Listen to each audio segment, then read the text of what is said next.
Good morning students, स्वागत है आपका मेरे YouTube चैनल भारत मैटिक्स पे। और आज हम करने जा रहे हैं 4.1 का पार्ट सेकंड क्लास 10th। तो जो कि हमारे पास सेकंड क्वेश्चन है, जैसा कि आप देख सकते हैं, right the following situation in the form of a quadratic equation.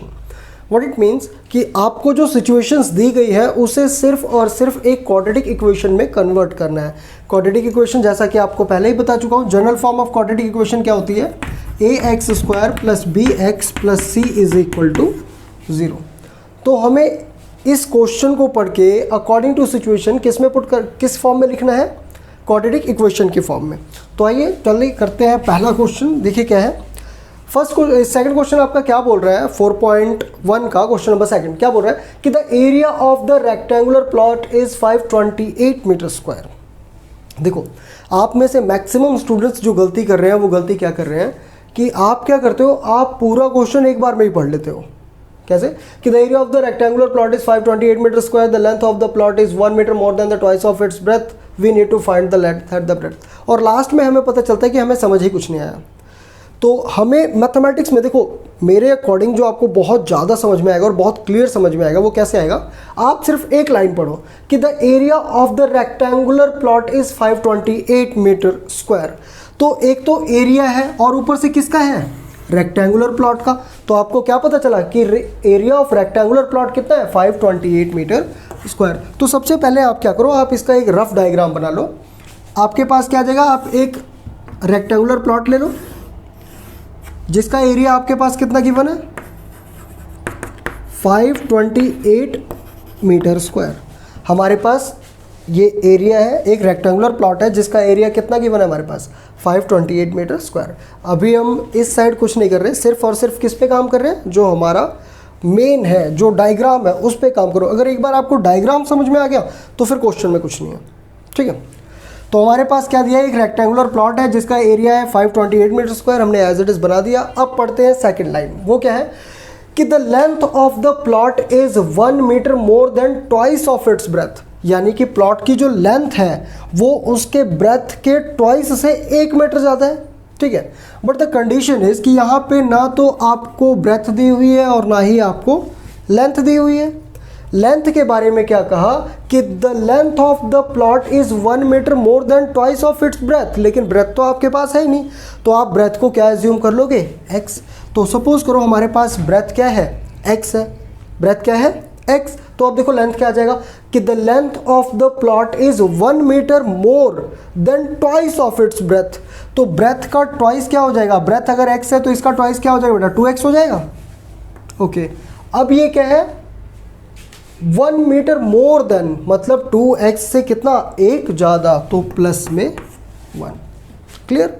अब ये हमारे पास रेक्टेंगुलर प्लॉट है जिसकी ब्रेथ हमारे पास क्या है? x, लेंथ हमारे पास हो गई 2x + 1 और एरिया हमारे पास गिवन है 528 मीटर स्क्वायर। तो अगर अब आप देखो तो आपके पास लेंथ भी है, ब्रेथ भी है और एरिया भी है। तो एरिया ऑफ रेक्टेंगल क्या होता है? लेंथ इनटू ब्रेथ, और उसके इक्वल में आप टोटल एरिया डाल दोगे तो आपका क्वेश्चन वैसे ही सॉल्व हो जाएगा।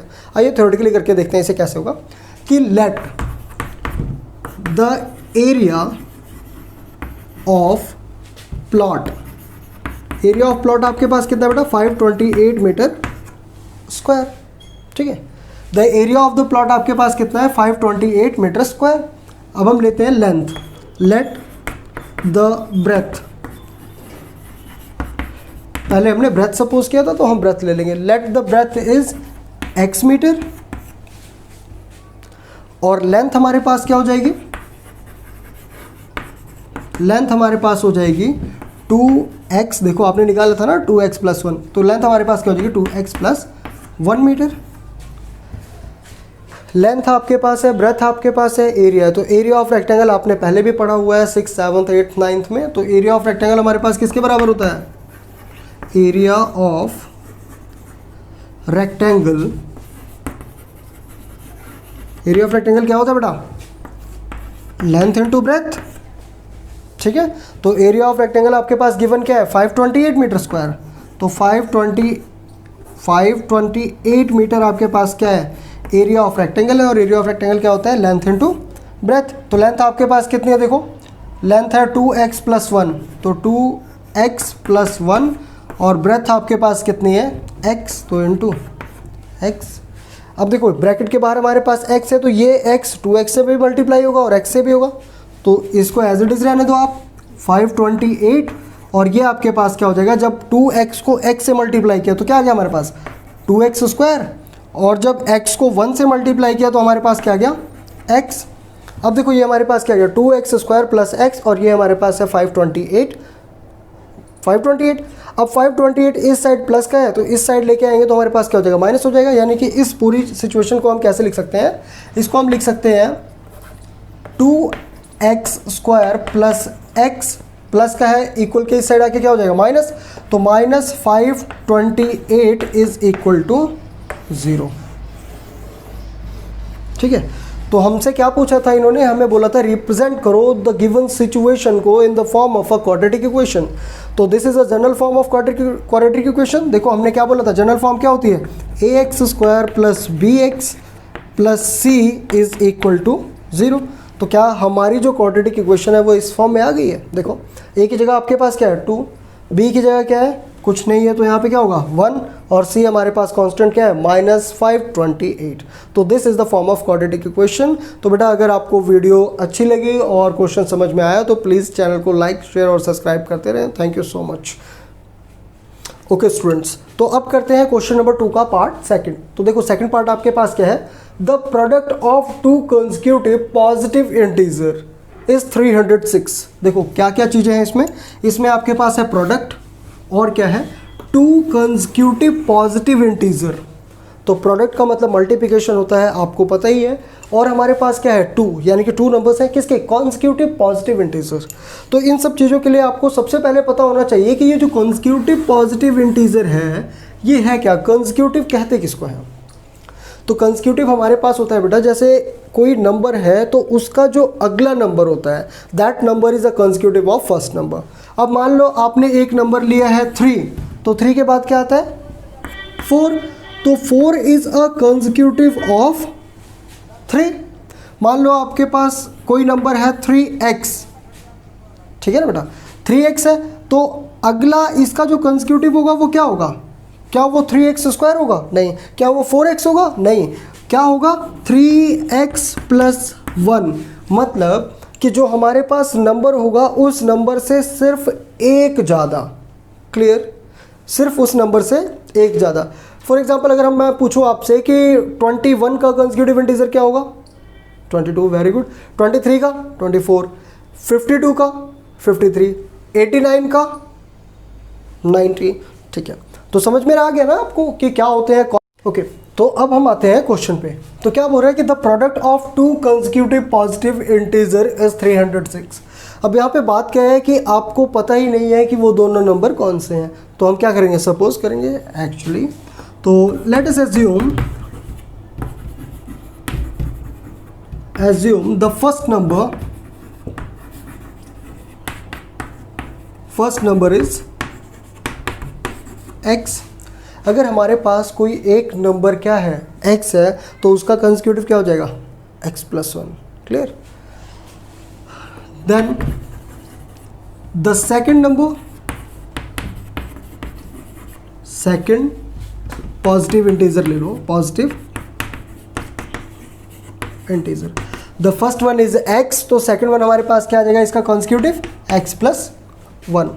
और आपके पास क्या दिया है प्रोडक्ट, तो प्रोडक्ट आपके पास कितना है, प्रोडक्ट इज 306। अब प्रोडक्ट का मतलब क्या होता है मल्टीप्लिकेशन, आपको भी पता है। तो अकॉर्डिंग टू क्वेश्चन आपके पास क्या आ जाएगा x into x plus 1 is equal to 306। देखो क्वेश्चन क्या बोल रहा था कि the product of 2 consecutive positive integer is 306। The product of 2 consecutive positive integer is 306। Means जो यहाँ पे आपने नंबर लिया है वो हमारे पास कौन से नंबर है, दैट आर पॉजिटिव नंबर्स, ठीक है।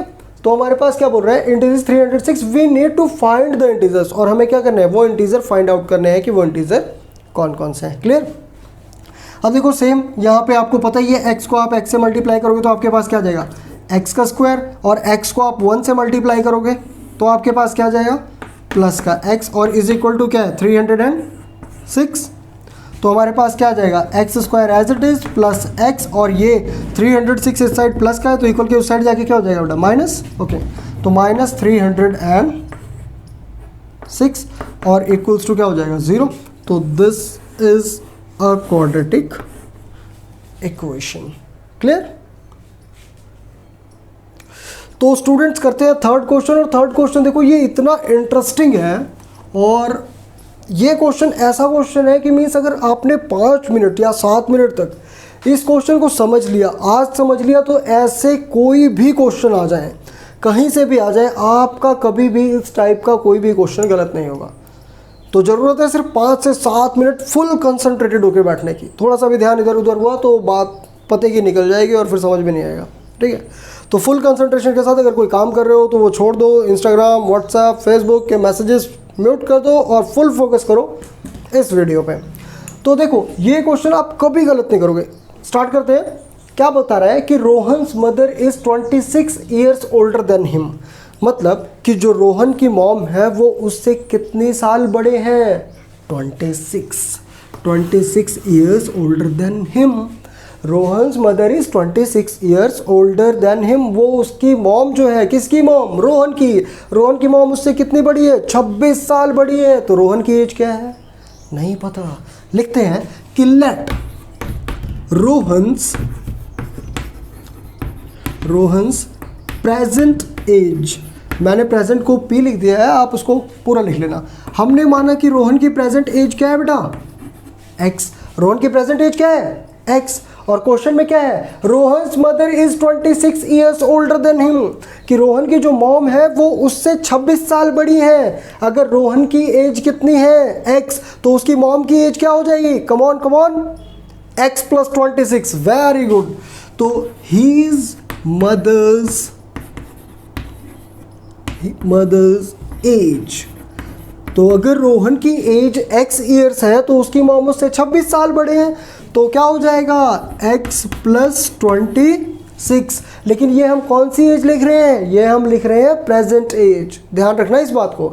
तो रोहन की प्रेजेंट एज क्या है, x, उसकी मदर की प्रेजेंट एज क्या होगी, x प्लस 26। यहाँ तक क्वेश्चन क्लियर हुआ।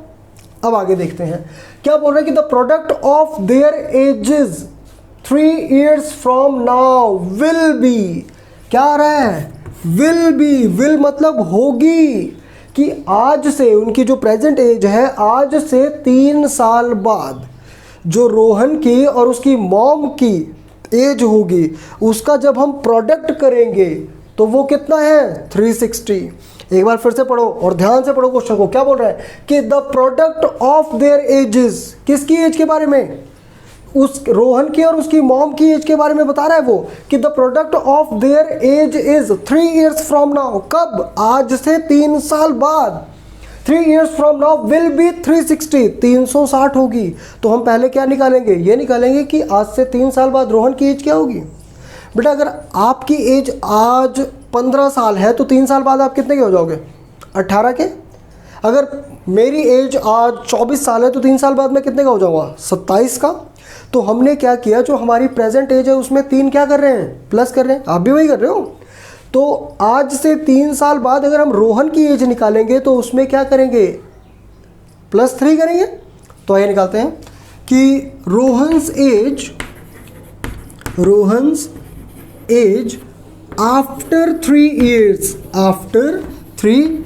years फ्रॉम नाउ, मतलब अब से 3 साल बाद जो रोहन की एज होगी वो क्या होगी। तो बेटा आज कितनी है, x, 3 साल बाद क्या हो जाएगी, x प्लस 3। Clear, okay. अब रोहन की एज तो हमने निकाल ली, लेकिन प्रोडक्ट ऑफ देयर एजेस है, मतलब उनकी मॉम की भी एज निकालनी पड़ेगी। तो his mother's age after 3 years from now, मैंने ऐसे कर दिया है, बट आपने ये पूरी की पूरी लाइन लिखनी है, ठीक है। तो his mother's age after 3 years from now will be, देखो उसकी मॉम की एज पहले क्या थी, x प्लस 26, यानी कि रोहन से 26 साल बड़े थे, और 3 साल बाद क्या हो जाएंगे, 3 और प्लस हो जाएंगे, तो क्या हो जाएगा, x प्लस 26 प्लस 3। तो ये टोटल हमारे पास कितना हो जाएगा, 26 और 3 को प्लस करो बेटा 29। तो यहाँ पे हम क्या लिख सकते हैं 29, तो x प्लस 29। ये क्लियर हुआ? ओके। अब क्या बता रहा है कि we would like to find Rohan's present age, हमें रोहन की प्रेजेंट एज निकालने हैं। सेकेंड लाइन एक बार फिर से देखो कि the product of their age is 3 years from now will be the product of product means क्या, मल्टीप्लिकेशन। कब? उनकी 3 साल बाद की जो एज होगी उसका मल्टीप्लिकेशन किसके बराबर होगा, 360 के बराबर। किसके बराबर होगा, 360 के बराबर। तो आइए करते हैं अकॉर्डिंग टू क्वेश्चन 3 साल बाद रोहन की एज क्या है, x प्लस 3, तो x plus 3 age it is. 3 साल बाद रोहन की मदर की एज क्या है, x प्लस 29, तो x प्लस 29 क्या निकालने को बोला, तो कितना हो गया x प्लस 29। अब ये इन दोनों का प्रोडक्ट हमारे पास कितना आ रहा है, 360। तो देखो इस टाइप के क्वेश्चंस आपको सॉल्व करने आते हैं ना, x की मल्टीप्लिकेशन पहले किसके साथ होगी, x के साथ, और फिर x की मल्टीप्लिकेशन इसके साथ होगी। मतलब पहले x को इन दोनों से मल्टीप्लाई करेंगे और उसके बाद 3 को इन दोनों से मल्टीप्लाई करेंगे। तो जब x को x से मल्टीप्लाई किया तो आपके पास क्या आया, x स्क्वायर। फिर x को 29 से मल्टीप्लाई करोगे तो 29x प्लस कर रहे हो बेटा आप। फिर आप 3 को x से करो तो क्या आ गया, 3x, और फिर 3 को 29 से करोगे तो क्या आ रहा है आपके पास, प्लस। 29 को 3 से मल्टीप्लाई करो, कितना हो जाएगा आपके पास, 30 को 3 से करेंगे तो 90 आ जाएगा, 90 माइनस 3 आपके पास कितना हो जाएगा, 87। तो ये आपके पास कितना आ जाएगा, 87 इज इक्वल टू आपके पास कितना है, 360। अब देखो प्लस 29 प्लस 3 32x और प्लस 87, 360 प्लस का है, इस साइड आके क्या हो जाएगा, माइनस 360 इज इक्वल टू 0। अब 360 में से 87 माइनस करके देखो क्या आ रहा है, 360 माइनस 87, तो 0 में से 7 माइनस करो कितना आ गया, 3। यहाँ पे आपके पास बच गया 5, 15 में से 8 गया 7, कितना आ गया 273। तो ये आपके पास क्या आ गया, x square plus 32x minus plus minus minus 360 में से 87 को माइनस करेंगे तो आपके पास क्या आ रहा है, 273। तो माइनस 273 इज इक्वल टू 0। तो देखो ये हमारे पास in the form of quadratic equation आ गया। तो ये है हमारे पास in the form of quadratic equation. हम रोहन की प्रेजेंट एज फाइंड आउट नहीं कर रहे हैं बेटा, वो इसलिए नहीं कर रहे हैं क्योंकि क्वेश्चन में बोला हुआ है कि जस्ट हमें शो करनी है इन the form of a quadratic equation. और अगर आप रोहन की प्रेजेंट एज फाइंड आउट करना चाहते हो तो यहाँ पे हम फैक्टराइजेशन मेथड का यूज़ करके और उसकी प्रेजेंट एज को क्या कर लेंगे, फाइंड आउट कर लेंगे। ठीक है, सुनो आपके पास क्या है, एक बार देखो, अगर फिर से रिमाइंड करना चाहो तो एक बार हम फिर से कर देते हैं कि हमारे पास क्वेश्चन दिया है, Rohan's mother is 26 years older than him, the product of their age is 3 years from now will be 360, we would like to find the Rohan's present age. तो सबसे पहले हमने क्या किया ना, हमारे पास रोहन की एज है और ना ही उसकी मदर की, तो हमने उसकी मदर की एज को सपोज कर लिया कि लेट रोहन्स, उसकी एज को, रोहन की एज को, कि let Rohan's present age is x. तो अगर उसकी मॉम उससे 26 साल बड़ी है और रोहन की एज x है तो उसकी मदर की एज क्या हो जाएगी, x प्लस 26। क्लियर। उसके बाद बोला है कि 3 साल बाद उनकी एज क्या होगी, तो Rohan's age after 3 years from now हमारे पास कितना हो जाएगा, x प्लस 3। ठीक है, और उसकी मदर की एज क्या हो जाएगी, जो कि पहले से x प्लस 26 थी, तो 3 साल बाद इसमें और 3 प्लस हो जाएंगे, तो हमारे पास क्या हो जाएगा, x प्लस 29। ठीक है, अब आगे बोला है कि इन दोनों का जो प्रोडक्ट होगा वो 360 के बराबर होगा। तो इन दोनों का प्रोडक्ट यानी कि जो रोहन की एज है 3 years के बाद और जो उसकी मॉम की एज है 3 years के बाद, उनका प्रोडक्ट जो होगा वो किसके बराबर होगा, 360 के बराबर। उसके बाद जनरल से कैलकुलेशन, x को पहले मल्टीप्लाई किया x से तो x स्क्वायर, x को मल्टीप्लाई किया 29 से तो 29x, फिर 3 को मल्टीप्लाई किया x से तो 3x और 3 को 29 से मल्टीप्लाई किया तो 87। अब हमारे पास इज इक्वल टू 360 है। अब हमारे पास देखो इसके साथ भी वेरिएबल x है, इसके साथ भी वेरिएबल x है, प्लस हो जाएंगे, तो 29 प्लस x हमारे पास 3 कितना हो गया, 32, और प्लस 87, इधर 360 माइनस प्लस का है तो इक्वल के उस साइड जाके क्या हो जाएगा, माइनस हो जाएगा। तो आपके पास क्या है, देखो x square 32x plus minus minus, निशान किस चीज़ का रहेगा, जो बड़ी संख्या के आगे है, तो यहाँ पे क्या है हमारे पास माइनस, तो -273 इज इक्वल टू 0। तो दिस इज योर सॉल्यूशन। बेटा अगर आपको ऐसा लगता है कि क्वेश्चन अभी आपको आ गया, तो ऐसा नहीं है, आप इसकी जितनी ज़्यादा प्रैक्टिस करोगे उतना ज़्यादा क्लियर होगा। ठीक है, अगर वीडियो समझ में आ रही है तो please like share and subscribe. Thank you so much. तो स्टूडेंट्स करते हैं एक्सरसाइज 4.1 क्वेश्चन नंबर 2 का पार्ट 4। ये क्वेश्चन देखो आपके पास क्या है कि a train travels a distance of 480 kilometre at a uniform speed. If the speed had been 8 kilometre per hour less then would take have 3 hours more to cover the same distance. We need to find the speed of the train. क्या ये तरीका सही है question पढ़ने का? नहीं। सही तरीका क्या है? देखो, अ train travels a distance of 480 kilometre at a uniform speed. कितने किलोमीटर की डिस्टेंस कवर कर रही है ट्रेन? 480 किलोमीटर। और स्पीड कैसी है इसकी? यूनिफॉर्म स्पीड है। यूनिफॉर्म स्पीड अगर आपने 9th क्लास में पढ़ी होगी, यूनिफॉर्म स्पीड क्या होता है कि जब किसी टाइम इंटरवल में जो स्पीड ऑफ द ट्रेन है या स्पीड ऑफ द व्हीकल है वो कैसा रहता है? सेम रहता है। मान लो ये आपके पास डिस्टेंस है, ठीक है, और ये हमारे पास टाइम इंटरवल्स है। यहाँ से यहाँ तक 5 मिनट में उसने कितनी स्पीड 5 मिनट, ठीक है, 5 मिनट में उसने कितना डिस्टेंस ट्रैवल किया? 40 किलोमीटर। फिर अगले 5 मिनट में वो फिर कितने डिस्टेंस कवर कर रहा है? 40 किलोमीटर। और फिर अगले 5 मिनट में भी वो कितने डिस्टेंस कर रहा है? मिनट है ना बेटा, मिनट कितना? 40 किलोमीटर। ठीक है, तो हर एक पॉइंट पे जो स्पीड ऑफ द व्हीकल है वो क्या है? 40 किलोमीटर। तो जब हर पॉइंट पे जो स्पीड ऑफ द व्हीकल है, स्पीड ऑफ द ट्रेन है, स्पीड ऑफ द कार है, वो कैसी है? 40 किलोमीटर पर आवर। तो इसे कहते हैं हम यूनिफॉर्म स्पीड। ठीक है, यानी कि हर एक पॉइंट पे उसकी स्पीड क्या रहेगी? सेम रहेगी। तो क्वेश्चन में क्या बोल रहा है कि a train travels at a distance of 480 kilometre at a uniform speed. कि कोई ट्रेन है वो किसी यूनिफॉर्म स्पीड पे, तो आपको स्पीड का पता नहीं है, तो सबसे पहले आप क्या करो कि let the speed of the train, let the speed of train. तो आपको भी पता है स्पीड हमेशा कैसे लिखते हैं? x kilometre per hour. ठीक है, हमने क्या माना कि स्पीड ऑफ द ट्रेन कितनी थी आपके पास? x kilometre. Speed of the train is x kilometre per our.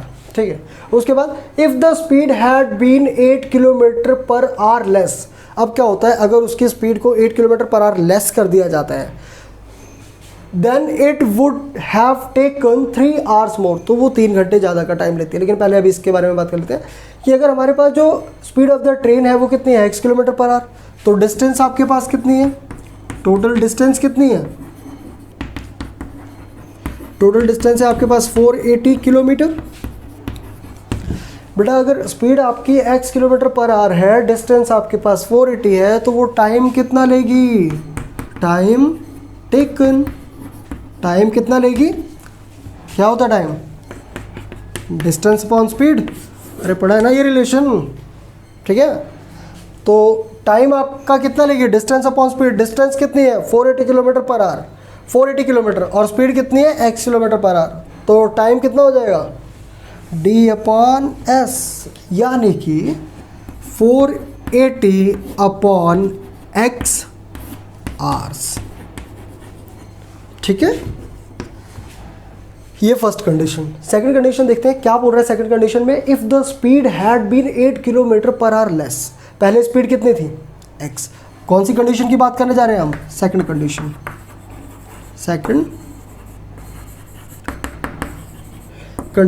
Second condition में आपके पास क्या हुआ? The speed of the train, speed of train.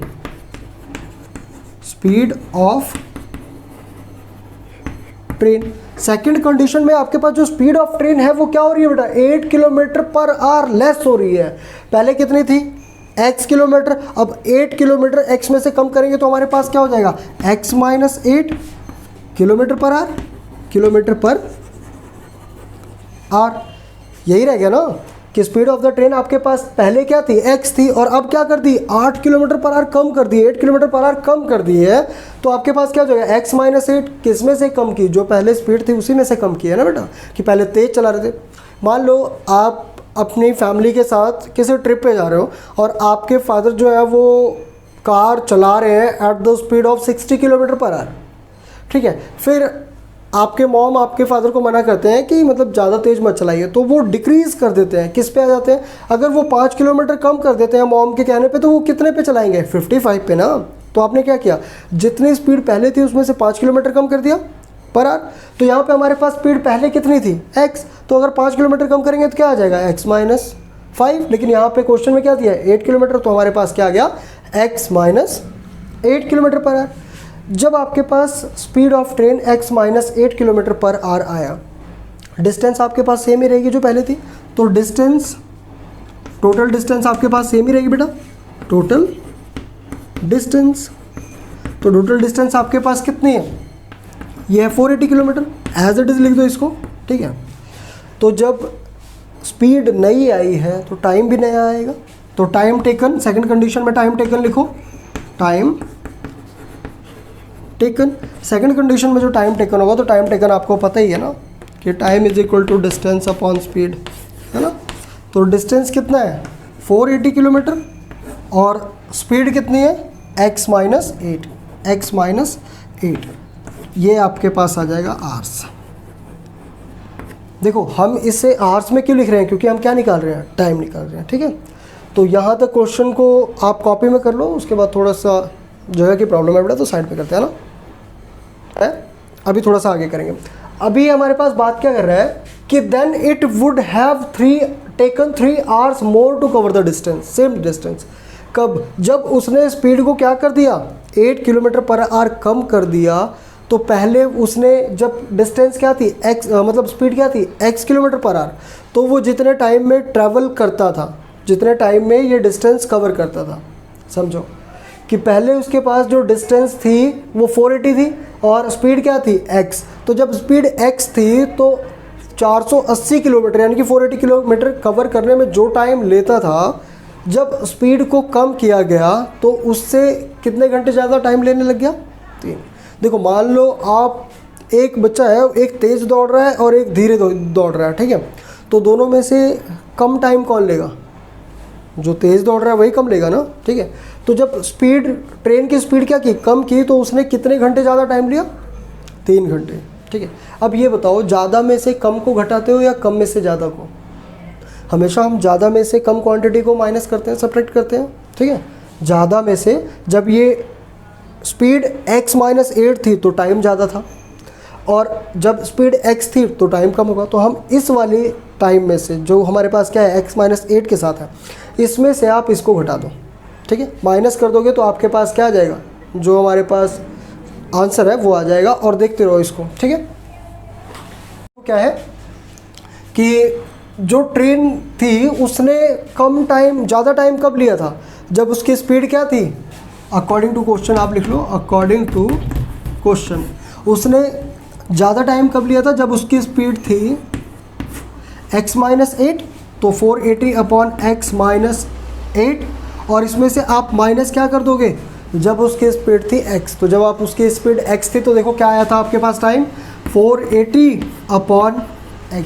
यही दो चीज़ें आई थी ना बेटा, जब स्पीड कम हुई तो टाइम ज़्यादा लिया, और जब स्पीड नॉर्मल थी तो टाइम कम लिया था। अब हम ज़्यादा में से कम को माइनस करेंगे तो कितने आर ज़्यादा टाइम लिया है, जैसे ये हमारे पास स्पीड थी ना, तो इसमें उसने कम टाइम लिया, और इस बोला कि जब 8 किलोमीटर पर आवर स्पीड को लेस किया है तो टाइम क्या ले रहा है, ज़्यादा, और कितना ज़्यादा टाइम ले रहा है, 3 आवर्स। तो अगर हम इस वाले में से इसको माइनस कर देंगे तो कितने आवर्स का डिफरेंस है इन दोनों के बीच में, 3 आवर्स का डिफरेंस है, क्लियर।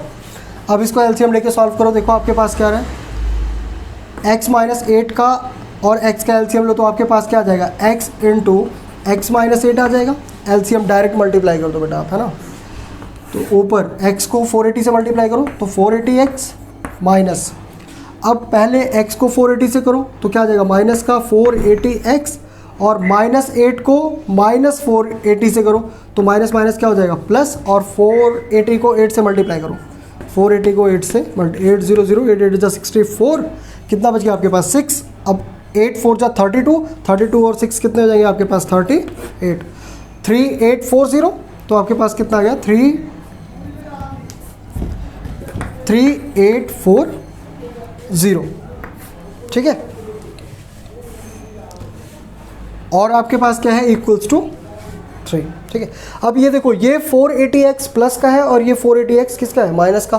तो माइनस प्लस कैंसिल हो जाएगा, आपके पास क्या बचा, 3840 अपॉन x को x से मल्टीप्लाई करो एक्स स्क्वायर, और x को -8 से करो तो -8x, और इज इक्वल टू आपके पास क्या आ गया, 3 अपॉन में कुछ नहीं है तो 1, तो ये आ गया 3/1। अब इनका क्रॉस मल्टीप्लाई करो, तो जब हम इनकी क्रॉस मल्टीप्लिकेशन करते हैं तो देखो हमें क्या मिलता है, 3 को एक्स स्क्वायर से मल्टीप्लाई करो तो क्या आ जाएगा, 3x स्क्वायर। फिर जब आप 3 को -8 से मल्टीप्लाई करेंगे तो क्या आ जाएगा, माइनस का 24x और इज इक्वल टू 3840। अब ये 3840 इक्वल के इस साइड प्लस का है तो उस साइड जाके क्या हो जाएगा, माइनस हो जाएगा। तो देखो आपके पास क्या आएगा, 3x square minus 3x square minus हमारे पास क्या आ रहा है, 24x, और ये प्लस का है उस साइड जाके क्या हो जाएगा, माइनस, तो माइनस का 3840 इक्वल्स टू क्या आ जाएगा, 0। अब देखो 3 इसमें भी है, इसमें भी है, इसमें भी, 3 कॉमन ले लो तो आपके पास क्या आ जाएगा, एक्स स्क्वायर माइनस 8 3 जा 24, तो 8x माइनस, अब 3 से देखो इसमें कॉमन क्या आएगा, 3 1 जा 3, 3 2 जा 6, 3 8 जा 24, और 0 का 0 इज इक्वल टू 0, ठीक है। अब ये 3 इसके साथ मल्टीप्लाई हो रहा है इन सब के साथ, तो इधर आके क्या हो जाएगा, डिवाइड, तो x square minus 8x minus 1280 is equal to 0/3। तो 0/3 बेटा किसके बराबर होता है, 0 के बराबर होता है। तो आपका क्या आ गया, x square minus 8x minus 1280 is equal to 0। तो ये आपके पास इन द फॉर्म ऑफ क्या आ गया, क्वाड्रेटिक इक्वेशन आ गया। देखो बेटा ये वाला अगर आपको नहीं आया होगा तो आप क्या करना, 3840 को 3 से डिवाइड कर देना, तो डिवाइड कर दोगे तो आपके पास 1280 आ जाएगा, ठीक है। तो ये आपके पास आगे क्वाड्रेटिक इक्वेशन, और इसी के साथ आपका एक्सरसाइज 4.1 ख़त्म होता है। तो अगर आपको वीडियो अच्छी लगती है और समझ में आ रहा है तो लाइक शेयर और सब्सक्राइब जरूर करें। देखो स्टार्टिंग में तो सभी को सपोर्ट चाहिए होता है, मुझे भी चाहिए, so please like share and subscribe. Thank you so much.